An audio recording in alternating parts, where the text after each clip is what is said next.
आपका फिर से स्वागत है मौलिक क्लासेस की इस ऑनलाइन लेक्चर वीडियो में। मेरा नाम तनुज कुमार और मैं यहाँ पर स्टैटिस्टिक्स से रिलेटेड लेक्चर्स डिस्कस करता हूँ।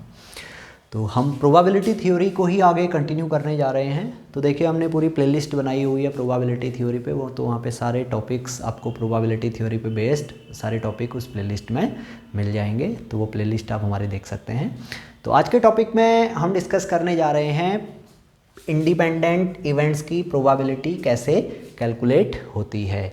तो देखिए जब हमने कंडीशनल प्रोबेबिलिटी को डिफाइन किया था तो कंडीशनल प्रोबेबिलिटी के लिए हमने इस तरह से नोट किया था, probability of event A for given B is equal to probability of A intersection B divided by probability of B. तो अब देखिए यहाँ पे क्या है, इवेंट ए और बी आपस में डिपेंडेंट हैं। इवेंट ए और बी आपस में डिपेंडेंट हैं। तो अगर मैं कहूँ भाई ये इवेंट ए और इवेंट बी दोनों आपस में क्या हो गए, इंडिपेंडेंट हो गए, तो इस केस में probability of A for given B ये हमारा प्रोबेबिलिटी ऑफ ए के इक्वल होगा। दोनों में कोई आपका डिपेंडेंसी नहीं है।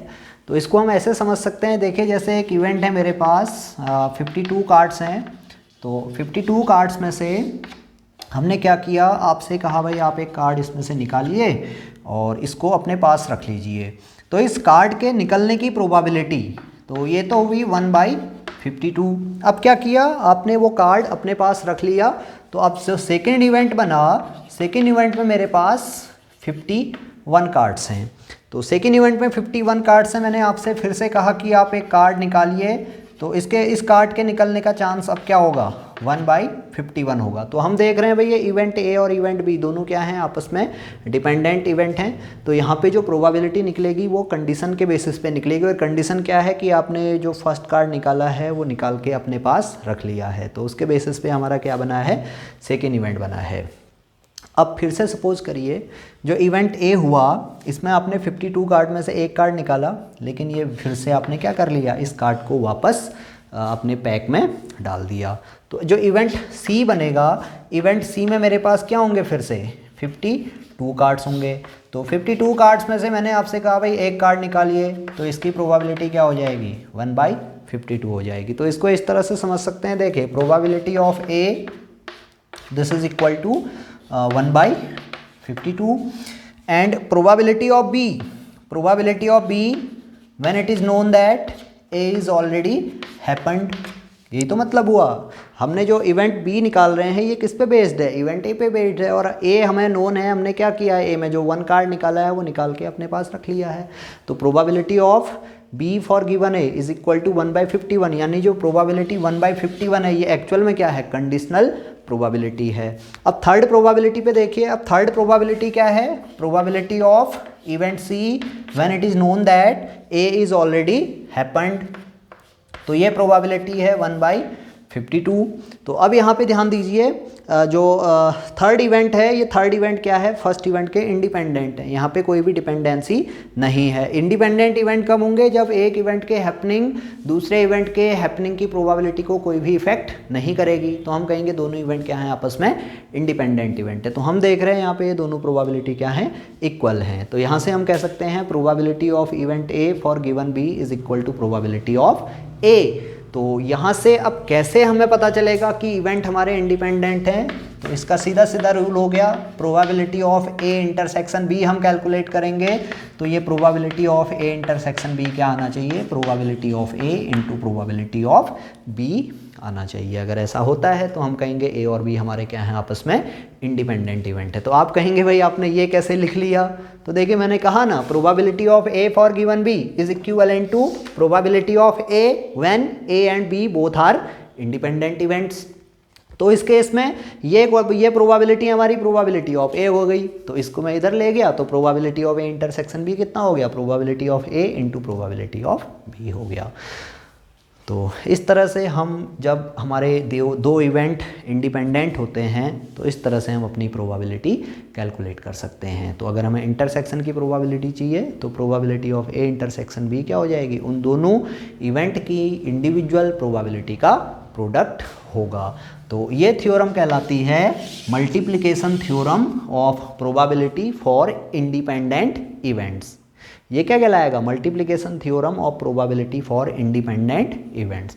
तो देखिए कितने तरह की प्रोबेबिलिटी हमारे पास आ गई, इसे हम नोट कर लेते हैं एक फ्लो चार्ट के थ्रू।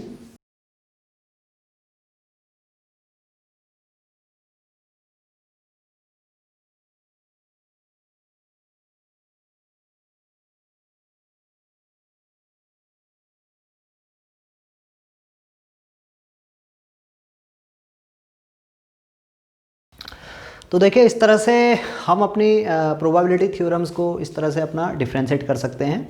तो 3 तरह के केस हमारे पास होते हैं। फर्स्ट केस जब हमारे इवेंट डिपेंडेंट होंगे। तो देखिए डिपेंडेंट इवेंट्स में अगर सपोज हमारे पास 2 इवेंट हैं तो 2 थ्योरम है हमारे पास, पहली है एडिशन थ्योरम, दूसरी है मल्टीप्लिकेशन थ्योरम। एडिशन थ्योरम कब यूज होगा, जब हमारे पास और के टर्म्स में हमारी प्रोबेबिलिटी कैलकुलेट करनी होगी। तो ये हमें कब यूज करना है, जब और के टर्म्स में हमें क्वेश्चन पूछा जाएगा। इसी तरह से मल्टीप्लिकेशन थ्योरम कब यूज होनी है, जब एंड के टर्म्स में हमें प्रोबेबिलिटी पूछी जाएगी। तो देखिए एडिशन थ्योरम में 2 इवेंट अगर हमारे पास डिपेंडेंट इवेंट हैं तो probability of A union B equal to probability of A plus probability of B minus probability of A intersection B वाला फॉर्मूला हम यूज करेंगे। इसी तरह से अगर हमारे पास डिपेंडेंट इवेंट है और एंड वाली कंडीशन है तो उस केस में जो इंटरसेक्शन प्रोबेबिलिटी होगी, probability of A intersection B, तो ये हो जाएगा probability of A into probability of B for given A और probability of B into probability of A for given B. तो ये 2 थ्योरम हमारी इंपॉर्टेंट थ्योरम है। First one is addition theorem of probability and second one is multiplication theorem of probability. तो ये तो हो गया कब, जब इवेंट हमारे डिपेंडेंट हैं। इसी तरह से अगर इवेंट इंडिपेंडेंट इवेंट्स हैं तो उस केस में जो मल्टीप्लिकेशन थ्योरम होगी, multiplication theorem probability of A intersection B, ये हो जाएगा probability of A into probability of B. अब इसी को हम एडिशन थ्योरम में अप्लाई करेंगे तो ये probability of A plus probability of B minus probability of A into probability of B हो जाएगा। तो इसको हम यहाँ भी यूज कर सकते हैं। तो इंडिपेंडेंट इवेंट में मल्टीप्लिकेशन थ्योरम ये हो जाएगी। तो देखिए 2 मल्टीप्लिकेशन थ्योरम यहाँ पे है, multiplication theorem of probability for dependent events and multiplication theorem of probability for independent events. तो ये तो हो गए जब इवेंट्स हमारे क्या होंगे, डिपेंडेंट इवेंट्स होंगे और इंडिपेंडेंट इवेंट्स होंगे। अब हमने एक और टॉपिक डिस्कस किया था, म्यूचुअली एक्सक्लूसिव इवेंट्स। तो म्यूचुअली एक्सक्लूसिव इवेंट्स में आपको पता है कोई भी इवेंट म्यूचुअली एक्सक्लूसिव होंगे जब उन दोनों में कोई भी कॉमन पॉइंट नहीं होगा। कोई 2 सेट हैं ए और बी, तो इन दोनों सेट का इंटरसेक्शन अगर फाई आता है तो हम कहेंगे ए और बी आपस में क्या है, म्यूचुअली एक्सक्लूसिव इवेंट्स है। यहाँ पे ध्यान देने वाली बात है, म्यूचुअली एक्सक्लूसिव इवेंट्स और इंडिपेंडेंट इवेंट एक ही नहीं हैं, दोनों क्या हैं, अलग अलग टर्म हैं। अब कैसे हैं वो समझिए। देखिए म्यूचुअली एक्सक्लूसिव इवेंट्स में जब हम एडिशन थ्योरम अप्लाई करेंगे तो इस केस में ये हो जाएगा probability of A plus probability of B.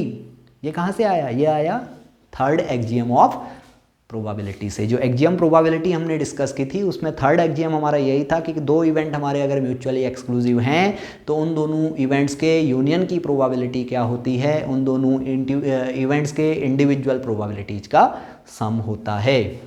तो इस केस में probability of A union B क्या हो गया, probability of A plus probability of B.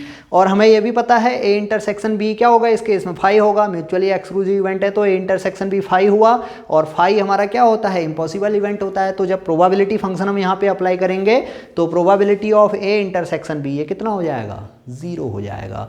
तो जब इवेंट हमारे म्यूचुअली एक्सक्लूसिव हैं तो उन दोनों के यूनियन, उन दोनों इवेंट के यूनियन की प्रोबेबिलिटी उन दोनों इवेंट के इंडिविजुअल प्रोबेबिलिटीज का सम होता है और मल्टीप्लिकेशन थ्योरम में वो प्रोबेबिलिटी क्या हो जाती है, 0 हो जाती है।